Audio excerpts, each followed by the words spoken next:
Hi friends, నేను మీ సుశీలనండి.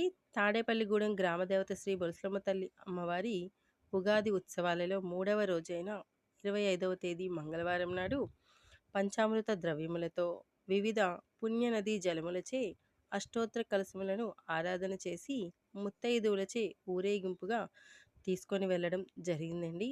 ముందుగా అమ్మవారి యొక్క పుట్టినిల్లైన పాతూరులో ఉన్న ఆలయానికి చేరుకొని అక్కడి నుంచి మళ్ళీ పురవీధుల్లో అమ్మవారి యొక్క కలశాలను ఊరేగింపుగా అంగరంగ వైభవంగా తీసుకొని వెళ్ళి మళ్ళీ ఆలయం అంతా కూడా ఒకసారి ప్రదక్షిణ చేసి అమ్మవారికి అభిషేకములు నిర్వహించారండి.